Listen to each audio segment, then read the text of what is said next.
सकेशस academy के YouTube channel पर आपका स्वागत है। आज हम आपके साथ डिस्कस करेंगे जो डिमांड कर्व में मूवमेंट्स एंड शिफ्ट्स आती हैं, इसके बारे में हम डिस्कस करेंगे डिमांड कर्व के बारे में। इससे पहले हमने आपके साथ डिस्कस किया था लॉ ऑफ डिमांड, तो थोड़ा हम लॉ ऑफ डिमांड के बारे में पढ़ेंगे। फिर डिमांड कर्व पर जो मूवमेंट्स होती हैं, डिमांड कर्व के ऊपर ही जब डिमांड ऊपर से नीचे होती है एक ही डिमांड कर्व पर, उसके बारे में पढ़ेंगे, movements along the demand curve. फिर shift in the demand curve, जब डिमांड कर्व टोटली चेंज हो जाता है, अपनी जगह से दूसरी जगह पर चला जाता है, तो उसमें हम शिफ्ट इन डिमांड कर्व में पढ़ेंगे उसको हम।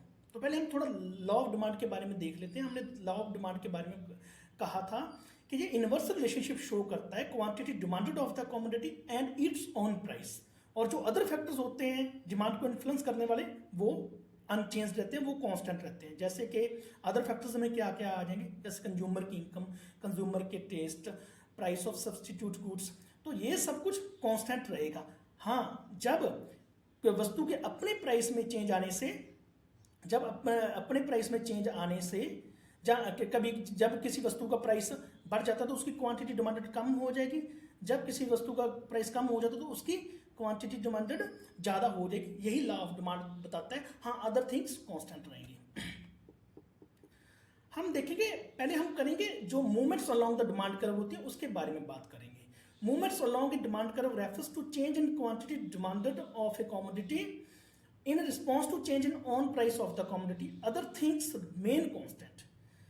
जब डिमांड कर्व में मूवमेंट्स तब आती हैं जब किसी वस्तु के अपने प्राइस में चेंज होने से क्वांटिटी डिमांडेड में चेंज आता है। अदर थिंग्स जो हैं, जैसे कंज्यूमर की इनकम, कंज्यूमर की प्रेफरेंसेस, टेस्ट्स, वो सब कांस्टेंट रहेंगे। तो मूवमेंट्स डिमांड कर्व में कब आएगी, जब वस्तु का अपना प्राइस चेंज होता है, ठीक है। अदर थिंग्स कांस्टेंट रहेंगी। तो तब जब डिमांड में जब चेंज आता है तो उसे movements along the demand curve कहते हैं। और जब ये होता है it is expressed by different points on the same demand curve. और movements along the demand curve जब होता है तो जो डिमांड होती है वो एक ही डिमांड कर्व पे डिफरेंट पॉइंट्स से एक्सप्रेस की जाती है, ठीक है ना। एक पॉइंट से दूसरे पॉइंट तक जाने को डिमांड कर्व को ही movement along the demand curve कहा जाता है। इसके दो एस्पेक्ट्स होंगे, डिमांड कर्व के में मूवमेंट्स आने के दो एस्पेक्ट होंगे। जैसे एक तो एक्सटेंशन ऑफ डिमांड, एक तो डिमांड का विस्तार हो जाएगा, ठीक है। दूसरा कॉन्ट्रैक्शन ऑफ डिमांड, डिमांड सिकुड़ जाएगी, डिमांड कम हो जाएगी। अब हम एक्सटेंशन ऑफ डिमांड में देखेंगे। जब कमोडिटी के अपने प्राइस में फॉल आने से उसकी क्वांटिटी डिमांडेड इंक्रीज हो जाती है, तो इसको हम कहेंगे एक्सटेंशन ऑफ डिमांड, ठीक है। जैसे हम यहाँ पे देखते हैं कि कमोडिटी का प्राइस जब ये क्या कर रहा है, जब quantity demanded increases, when quantity demanded increases in response to a fall in on price of the commodity. जब तो 5 रुपये है किसी क्वांटिटी का, किसी क्वांटिटी का जब प्राइस 5 रुपये है तो उसकी क्वांटिटी डिमांडेड 1 होगी। और जब उसका प्राइस 1 हो जाता है तो उसकी क्वांटिटी डिमांडेड 5 हो जाती है। तो यहाँ पे हमने देखा एक्सटेंशन ऑफ डिमांड में कि जब वस्तु का प्राइस गिर रहा है तो उसकी क्वांटिटी डिमांडेड बढ़ रही है। तो इसी में ये हम मूवमेंट अलोंग द डिमांड कर दिया। और जो पॉइंट है आप देख सकते हो, ए से बी हो गया, तो ये जो डिमांड है वो एक डिमांड कर्व पर ही मूव कर रही है, तो इसको ही हम कहते हैं कि ये movement along the demand curve हो रही है, ठीक है। अब हम आगे देखेंगे कॉन्ट्रैक्शन ऑफ डिमांड। जब वस्तु के प्राइस के बढ़ जाने से क्वांटिटी डिमांडेड कम हो जाती है, जब घट जाती है, तो in that case contraction of demand हो जाएगा। सपोज करो, जब पहले तो वस्तु का प्राइस 1 रुपये है, यहां पे देखना आप, वस्तु का प्राइस 1 रुपये है तो क्वांटिटी डिमांडेड 5 है, 5 यूनिट्स उस किसी क्वांटिटी की खरीदी जा रही है। और अगर उसका प्राइस बढ़कर 5 हो जाता है तो क्वांटिटी डिमांडेड, जो यूनिट होगी क्वांटिटी डिमांडेड 1 हो जाती है। तो यहाँ पे हमने देखा जब वस्तु का प्राइस बढ़ जाता है तो उसकी क्वांटिटी डिमांडेड कम हो जाती है, ठीक है। तो यहाँ पे कॉन्ट्रैक्शन ऑफ डिमांड हो जाता है। और यहाँ पे भी हमने यही देखा कि जब तो एक प्राइस था 5 था, पहले बी पे था, तब वो जब तो एक रुपये प्राइस था 5 यूनिट्स खरीदी जा सकती, तो पॉइंट बी यहाँ पे था डिमांड का, ठीक है। और जब प्राइस 5 हो गया तो उसकी क्वांटिटी 1 खरीदी जा रही है, पॉइंट ए। तो ये जो हमारी डिमांड है वो एक ही डिमांड कर्व पे मूव कर रही है, वो बी से ए पे चली गई है, ठीक है। तो ये हमने पढ़ा movements along the demand curve के बारे में। अब हम देखेंगे shift in demand curve. Shift क्यों कर जाती है demand curve? Shift in demand curve refers to all such situations when demand for a commodity increases और decreases due to changes in other determinants of demand other than on price of the commodity. हमने आपको बताया movements कब होती है, जब वस्तु के अपने प्राइस में चेंज आने से उसकी डिमांड में चेंज आता है, ठीक है। और यहाँ पे शिफ्ट कब होगा? शिफ्ट तब होगा डिमांड कर्व में जब जो अदर फैक्टर्स हैं, जैसे इनकम है, टेस्ट एंड प्रेफरेंसेस हैं, प्राइसेस ऑफ सब्सटीट्यूट्स हैं, जब इनमें चेंज आने से डिमांड में चेंज आता है तो तभी डिमांड कर्व शिफ्ट होगा। हाँ, वस्तु का अपना प्राइस स्थिर रहेगा, कांस्टेंट रहेगा, वो चेंज नहीं होगा। वस्तु का अपना प्राइस जब चेंज होगा वो movements along the demand curve वाले केस में ही चेंज होगा, ठीक है। In such situations quantity demanded of a commodity increases और decreases even when own price of the commodity remains constant. ऐसी स्थिति में क्या होता है कि वस्तु की क्वांटिटी डिमांडेड इंक्रीज भी हो सकती है, डिक्रीज भी हो सकती है, चाहे वस्तु का अपना प्राइस कांस्टेंट रहे, ठीक है। अब देखेंगे शिफ्ट इन डिमांड कर्व में देखें, a consumer may buy more shoes when his income increases. हमने देखेंगे एक कंज्यूमर ज्यादा शूज खरीद सकता है, हमने यहाँ पे एग्जांपल शूज का लिया है, जब उसकी इनकम इंक्रीज हो जाती है। हाँ, शूज का प्राइस कांस्टेंट ही रहेगा, स्थिर रहेगा, वो चेंज नहीं होगा, ठीक है ना। इस केस में क्या होगा कि कंज्यूमर एक फ्रेश अपना डिमांड शेड्यूल नया तैयार करेगा और उसमें क्या होगा, वो higher number of shoes demand करेगा उसी प्राइस पे जो कांस्टेंट है, ठीक है। ये हम आगे फिगर में देखेंगे। जब जो हमारा डिमांड कर्व है, जब हमारा डिमांड कर्व राइटवर्ड शिफ्ट होता है तो इन दैट केस क्या होता है कि जो हमारी क्वांटिटी डिमांडेड होती है वो बढ़ जाती है किसी वस्तु की, बट उस वस्तु का प्राइस कांस्टेंट रहता है, ठीक है। A situation when demand curve shift to the right is described as increase in demand curve। जब हमारा डिमांड कर्व होता है due to increase in income, जब हमारी क्वांटिटी डिमांडेड बढ़ जाती है तो हमारा जो डिमांड कर्व होता है वो राइटवर्ड शिफ्ट हो जाता है। तो इसको क्या कहा जाता है? इसको इंक्रीज इन डिमांड कहा जाता है। ये भी हम आगे देखेंगे। जैसे यहाँ पे हमने एक एग्जांपल लिया हुआ है कि 10 रुपए प्राइस है, ठीक है। हमने ये यहाँ पे शूज के लिए 10 रुपए प्राइस है, तो एक पर्सन 20 जोड़ी जूते खरीद रहा है, ठीक है। और अगर उसकी इनकम बढ़ जाती है, ये टेस्टस पे भी हो सकता है, ये बाकी जो सब प्राइस ऑफ सब्सटीट्यूट गुड्स पे के केस में भी हो सकता है। जब उसकी इनकम बढ़ जाती है तो पहले तो वो ए पॉइंट पे था, 10 रुपए में वो 20 जोड़ी शूज खरीद रहा है, ठीक है। अगर उसकी इनकम बढ़ जाती है तो उसका डिमांड कर्व है वो राइटवर्ड शिफ्ट कर जाएगा। अब वो ज्यादा से ज्यादा जूते खरीदेगा क्योंकि उसकी इनकम बढ़ चुकी है, ठीक है। तो इन दैट केस जब उसकी इनकम बढ़ जाएगी वो 30 जोड़ी जूते खरीदेगा। तो ये आप ध्यान रखना, ये शिफ्ट इन डिमांड कर्व है जो राइटवर्ड की तरफ है, या जिसे हम फॉरवर्ड भी कह सकते हैं, ठीक है। यहाँ पे हम देखते हैं a consumer may buy more shoes when his income increases, price of shoes remaining the same. Consumer ज्यादा से ज्यादा शूज खरीदेगा जब उसकी इनकम बढ़ जाती है, बट शूज के जो प्राइस है वो कांस्टेंट ही रहेंगे, ठीक है। ये क्योंकि अपना कंज्यूमर अपना एक नया डिमांड शेड्यूल तैयार कर लेगा और वो ज्यादा से ज्यादा शूज खरीदेगा क्योंकि उसकी इनकम बढ़ चुकी है, बट जो शूज के प्राइस है वो सेम ही रहेंगे, कांस्टेंट ही रहेंगे, और कंसिक्वेंटली उसका जो डिमांड कर्व है वो राइटवर्ड शिफ्ट करते हैं, राइट की तरफ शिफ्ट कर जाएगा।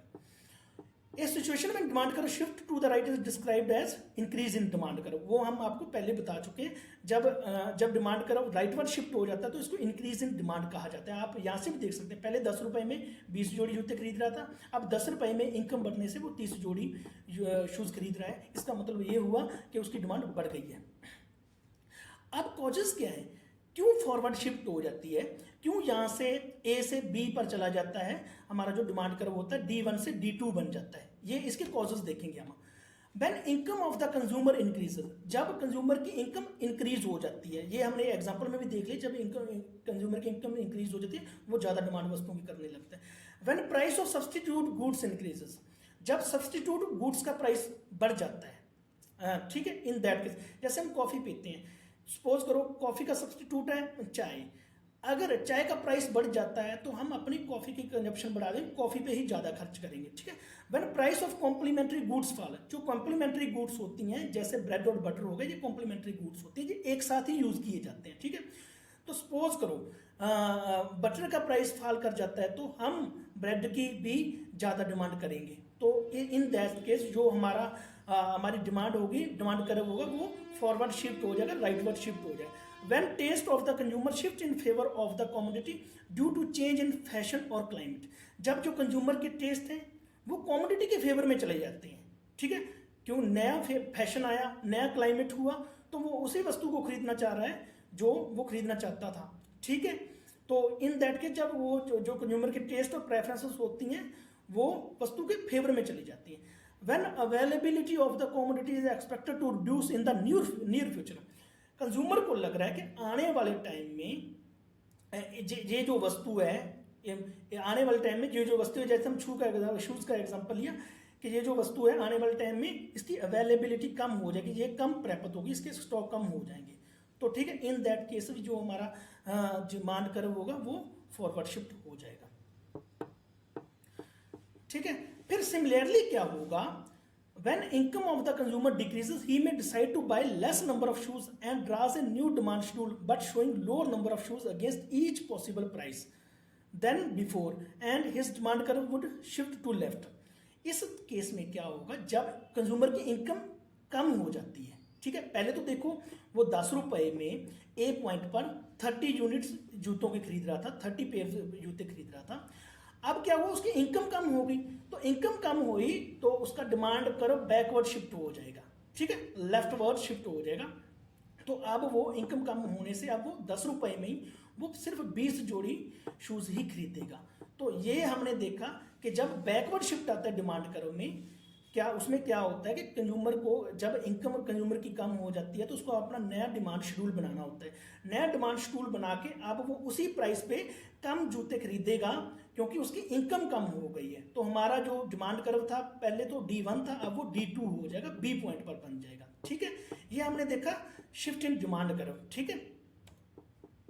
अब शिफ्ट क्यों, अब causes of backward shift in demand curve, अब यहाँ पे हमने देखा कि हमारा जो डिमांड कर्व है वो बैकवर्ड शिफ्ट कर गया। अब इसके क्या कारण कि वो बैकवर्ड शिफ्ट क्यों कर गया, क्योंकि पहला कारण तो यही है कि जब कंज्यूमर की इनकम फॉल कर जाती है, फिर प्राइस ऑफ सब्सटीट्यूट डिक्रीज कर जाता है, जो दूसरे उसके गुड्स के सब्सटीट्यूट होते हैं उनका प्राइस कम हो जाता है, ठीक है। When price of complementary good increase, जो कॉम्प्लीमेंट्री गुड्स होती हैं उनके प्राइस इंक्रीज हो जाते हैं, ठीक है। When taste of consumer shift against the commodity due to change in fashion और क्लाइमेट, जब कंज्यूमर का टेस्ट ही बदल जाते हैं, उसकी प्रेफरेंसेस ही बदल जाती हैं, जो पहले वो वस्तु यूज कर रहा था अब उसको वो यूज नहीं करना चाहता है, तो इन दैट केस हमारा जो डिमांड कर्व होगा वो बैकवर्ड शिफ्ट हो जाएगा। When availability of the commodity is expected to rise in the near future, अब कंज्यूमर को ऐसे लगने लग गया कि आने वाले टाइम में जो ये इसकी उपलब्धता है शूज़ की वो बहुत ज़्यादा हो जाएगी, इन दैट केस भी वो ज़्यादा शूज़ नहीं खरीदेगा, ठीक है। ये हमने देखे कॉजेस ऑफ बैकवर्ड शिफ्ट, ठीक है। अब यहाँ पे हम एक बात देखेंगे, जो movements along the demand curve थी वो क्यों हो रही थी। Movements along the demand curve इसलिए हो रही थी कि जब सिर्फ कमोडिटी का अपना प्राइस चेंज होने से, जब कमोडिटी का सिर्फ अपना प्राइस चेंज होने से डिमांड पे फर्क पड़ता है, demand along the demand curve move करती है, ठीक है, अदर थिंग्स कांस्टेंट रहती हैं। और जब हमने देखा कि शिफ्ट क्यों होती है, तो shift in this case shift इसलिए होती है जब कमोडिटी का अपना प्राइस तो कांस्टेंट रहता है, पर जो अदर फैक्टर्स होते हैं डिमांड को इन्फ्लुएंस करने वाले, जैसे इनकम ऑफ कंज्यूमर, ठीक है, taste and preferences of consumer, ठीक है, इनमें चेंज आने से जब डिमांड में चेंज आता है तो तब हमारा जो डिमांड कर्व होता है वो शिफ्ट करता है, वो मूव नहीं करता है, ठीक है, वो एक डिमांड कर्व से दूसरे डिमांड कर्व पर चला जाता है। ये हमने देखा कि मूवमेंट्स और जो शिफ्ट होती है डिमांड कर्व में उसके बारे में पढ़ा। ये आज के लिए हम अपना सेशन यहीं पे खत्म करते हैं। Thanks for being with us.